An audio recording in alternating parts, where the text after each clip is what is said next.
Halo semuanya, Jorbok Entertainment di sini. Ini merupakan video pertama saya ya, di mana di channel ini saya berniat untuk membahas segala sesuatu yang bersifat entertainment ya, baik itu dari dalam maupun dari luar negeri ya.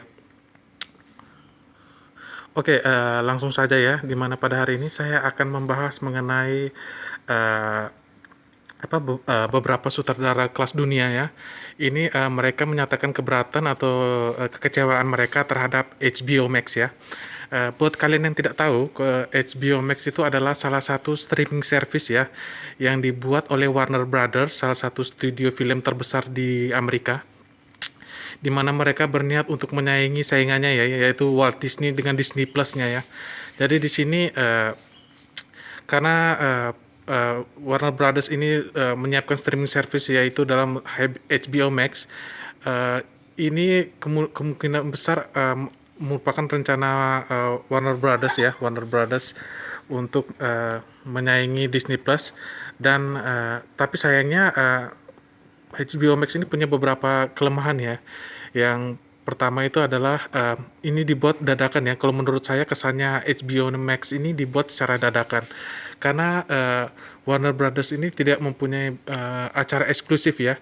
Hampir kebanyakan galeri-galeri film ataupun acara yang ada di HBO itu merupakan eh, film-film yang sudah dibuat oleh Warner Brothers sebelumnya ataupun acara-acara yang telah dibuat oleh HBO sebelumnya ya. Karena kita tahu HBO Max ini sebelumnya asalnya dari HBO ya, salah satu streaming service juga. Cuma itu eh, hanya bersifat seperti televisi ya, dan menayangkan acara-acara program-program seperti reality TV show dan lain sebagainya.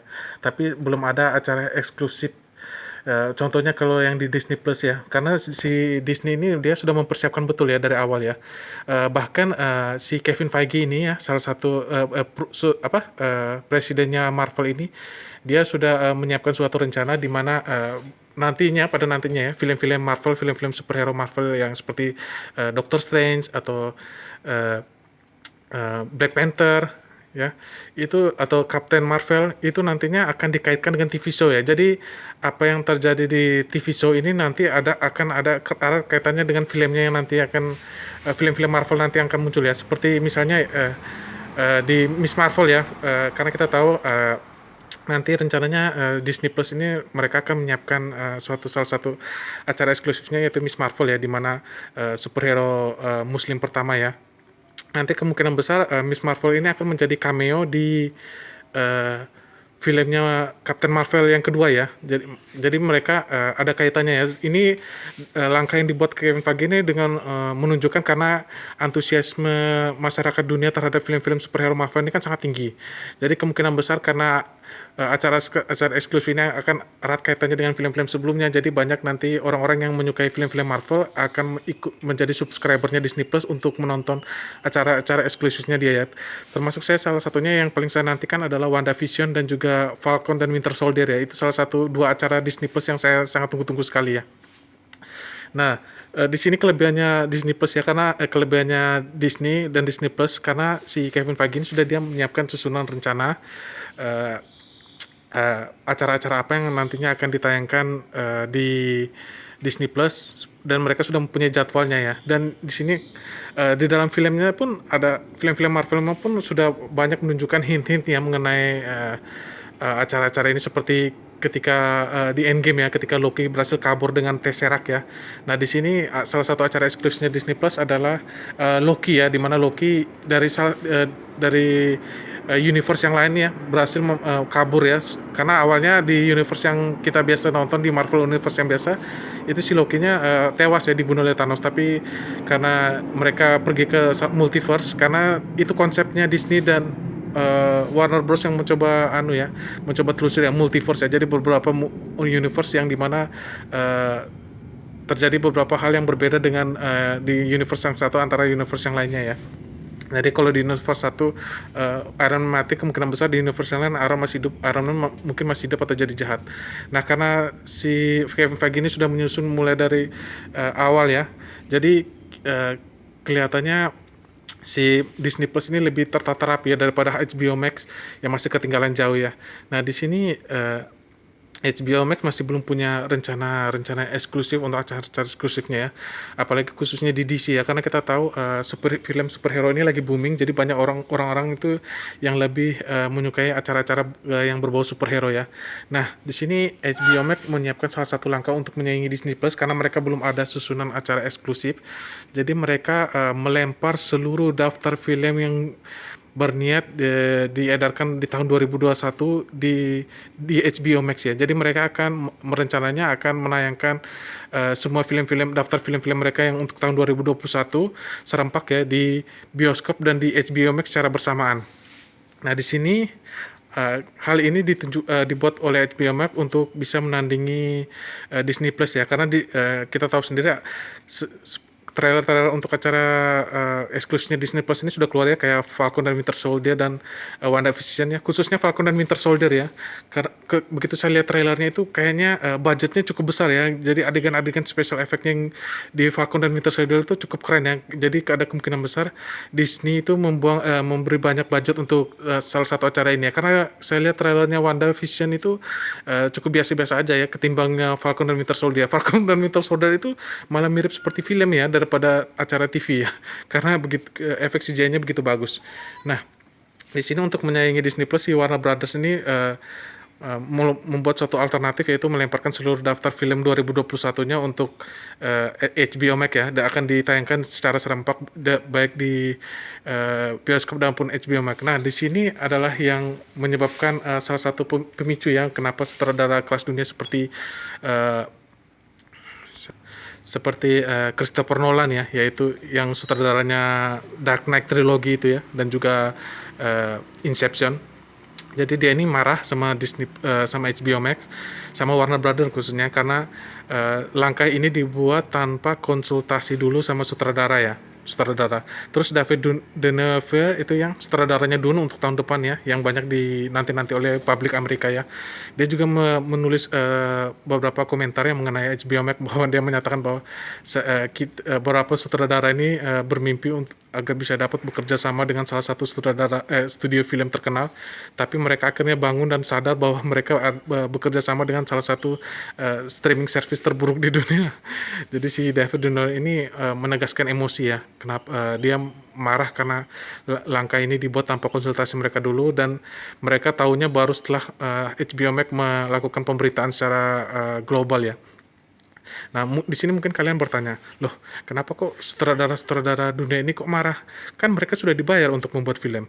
Jadi mengenai bagaimana caranya film itu diedarkan, kan itu kan sudah hak penuhnya studio. Kenapa kok sutradara itu ikut emosi? Padahal mereka kan sudah dibayar untuk melakukan pekerjaannya.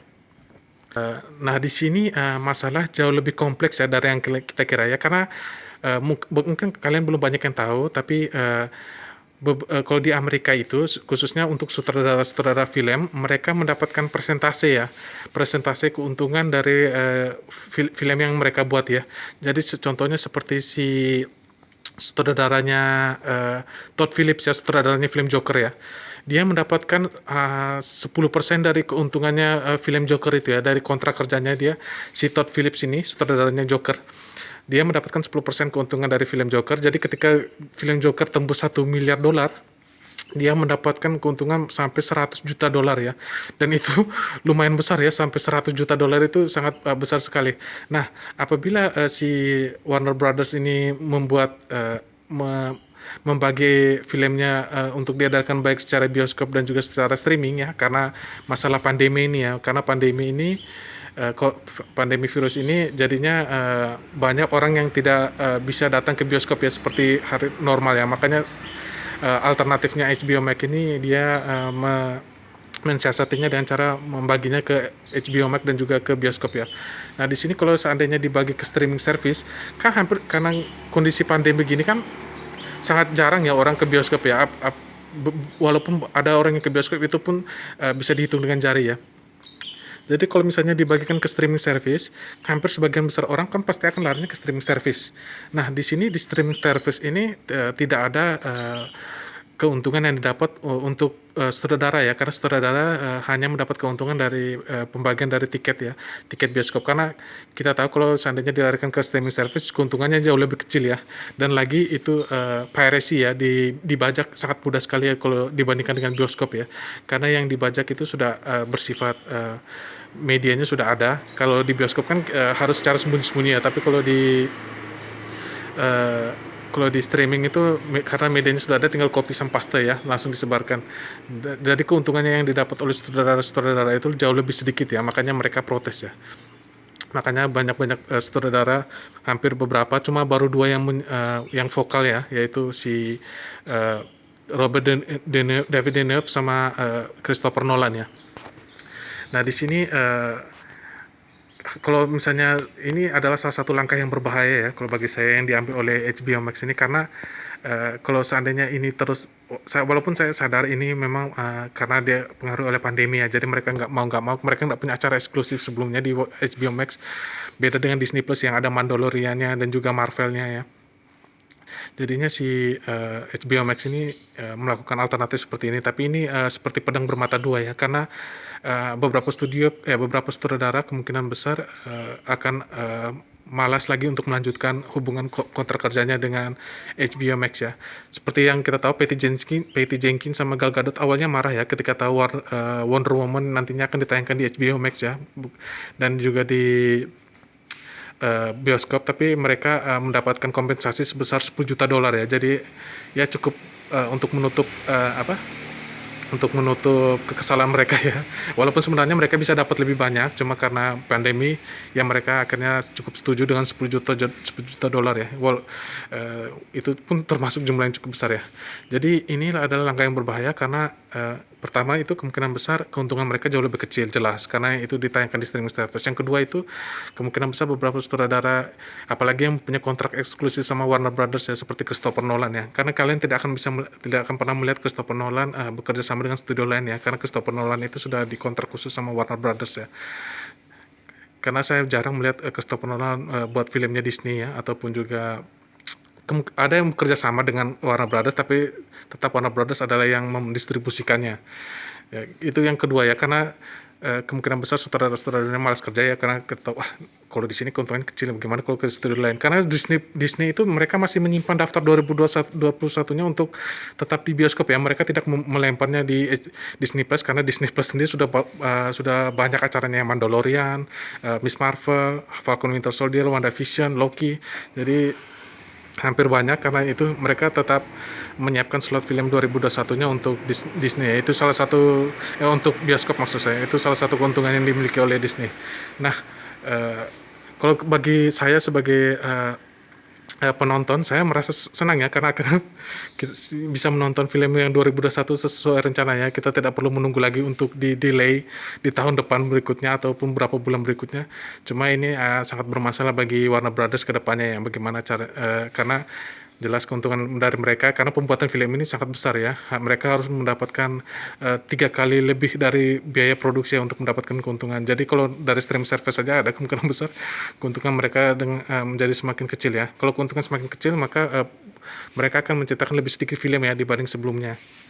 Jadi semoga saja si Warner Brothers ini dapat mendapatkan jantung. Kalau menurut saya ya, pendapat saya pribadi, walaupun saya sangat ingin sekali menonton film-film yang di tahun 2021 ini melalui HBO Max ya, kalau menurut saya lebih baik ditunda aja lah dulu, karena lebih enak itu kalau nonton kalau di layar lebar ya, daripada si Warner Brothers ini memaksakan untuk lempar di HBO Max dan mereka akan merugi terus, sementara si Disney ini akan untung ya, karena si Disney tetap menyiapkan slot filmnya untuk bioskop ya.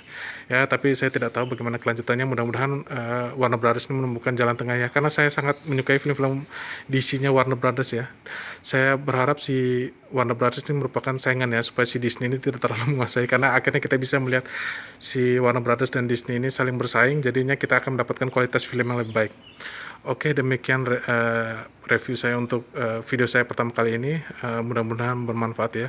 Kalau kalian senang dengan review saya, tolong tulis di kolom komen. Kalau kalian ada yang ingin mendapatkan nambah saran atau pendapat seperti apa. Kalau kalian suka dengan video ini, tolong di like dan subscribe. Oke, terima kasih. Sampai jumpa lagi di video saya yang berikutnya. Thank you.